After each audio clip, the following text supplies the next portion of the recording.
Imagine acordar um dia e descobrir que você está no centro de um experimento social. Câmeras escondidas, situações bizarras, reações humanas sendo dissecadas como se fôssemos apenas ratinhos em um laboratório gigante. Só que, dessa vez, o laboratório é o mundo real.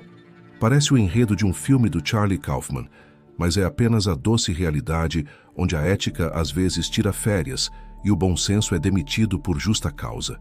Hoje vamos mergulhar de cabeça, ou tropeçar, desajeitadamente, no universo dos experimentos sociais que deram muito errado.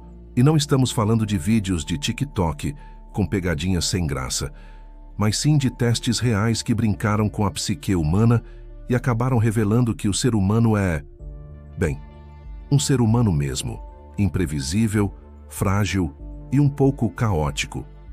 De universidades renomadas a praças públicas lotadas, as tentativas de estudar o comportamento humano já nos deram pérolas preciosas e outras nem tanto. O experimento de Stanford.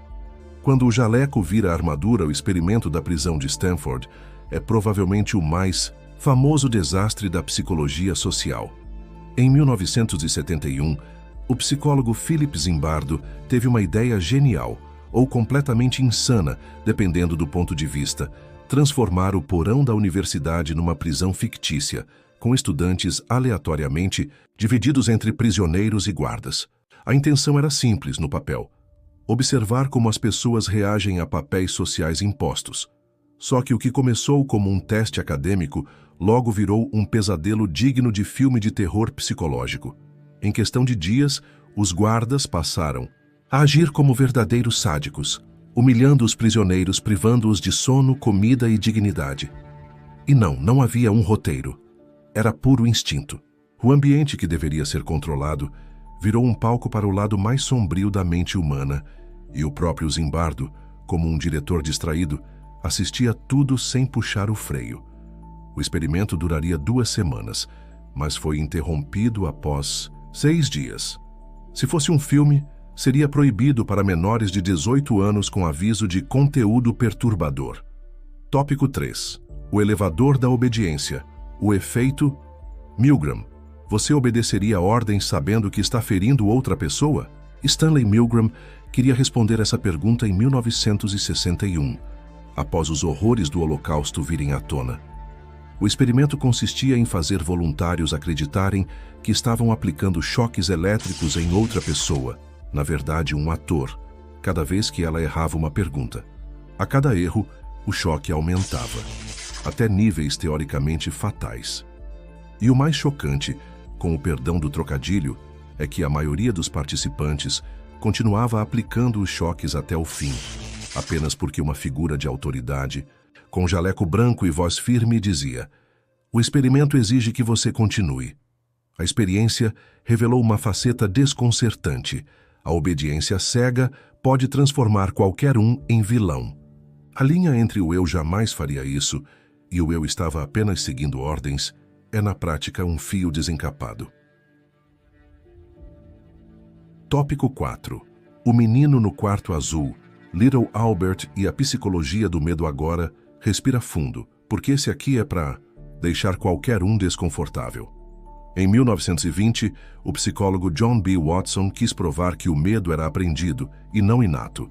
Para isso, usou um bebê. Sim, um bebê, conhecido como Little Albert. Primeiro, deixaram Albert brincar com um ratinho branco fofinho. Depois, toda vez que o ratinho aparecia, batiam um ferro com um martelo atrás do bebê, gerando um som horrível. Resultado? O bebê começou a ter pavor não só do rato, mas também de coelhos, barbas brancas e até pelúcias. Um experimento, com cara de conto de terror. A cereja do bolo? Ninguém sabe ao certo o que aconteceu com o bebê depois.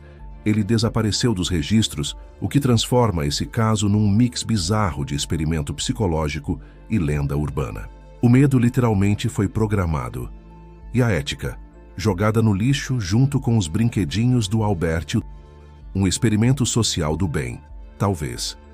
Agora que você já está mentalmente abalado e talvez questionando a existência da humanidade, Que tal participar de um experimento social um pouco mais leve? Sim, você mesmo. Se inscrever no canal agora pode desencadear uma sequência de eventos imprevisíveis. Tópico 6. A fome de informação. O experimento da psicose coletiva em TV nos anos 60, a televisão italiana resolveu brincar com a mente dos telespectadores. Um canal transmitiu por semanas uma série de avisos subliminares, dizendo que um vírus estaria se espalhando silenciosamente pela cidade. Cortes rápidos com palavras como febre, isolamento, doença. O público começou a apresentar sintomas, mesmo sem nenhum vírus real. Sim, era tudo uma simulação para estudar a psicose coletiva. O resultado? Hospitais lotados, pessoas em pânico e uma população em colapso emocional. Tudo isso porque a TV mandou. Tópico 7. Facebook e Cambridge Analytica. O grande irmão. Moderno quem disse que experimento social precisa ter jaleco e laboratório. Às vezes tudo que você precisa é de um like. Em 2014, veio à tona que o Facebook, em parceria com a Cambridge Analytica, havia usado dados de milhões de usuários para manipular comportamento, humor e até decisões políticas.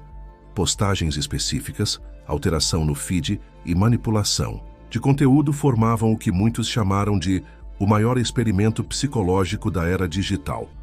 Não havia consentimento, só muitos cliques, dados entregues de bandeja e um show de horrores éticos. Se antes o problema era o choque elétrico, agora o choque é de realidade. Estamos todos inseridos num jogo que nem sabíamos que estava sendo jogado. No fim das contas, esses experimentos revelam menos sobre ciência e mais sobre a fragilidade humana. Quando empurrados para os extremos, seja por ordens, poder, medo ou ignorância, as máscaras caem e sobra algo que não é bonito de se ver. A ética, muitas vezes, foi jogada no canto como figurante de luxo. Mas talvez a grande ironia seja essa. Ao tentar entender o comportamento humano, esses experimentos só mostraram o quão pouco controle realmente temos sobre nós mesmos.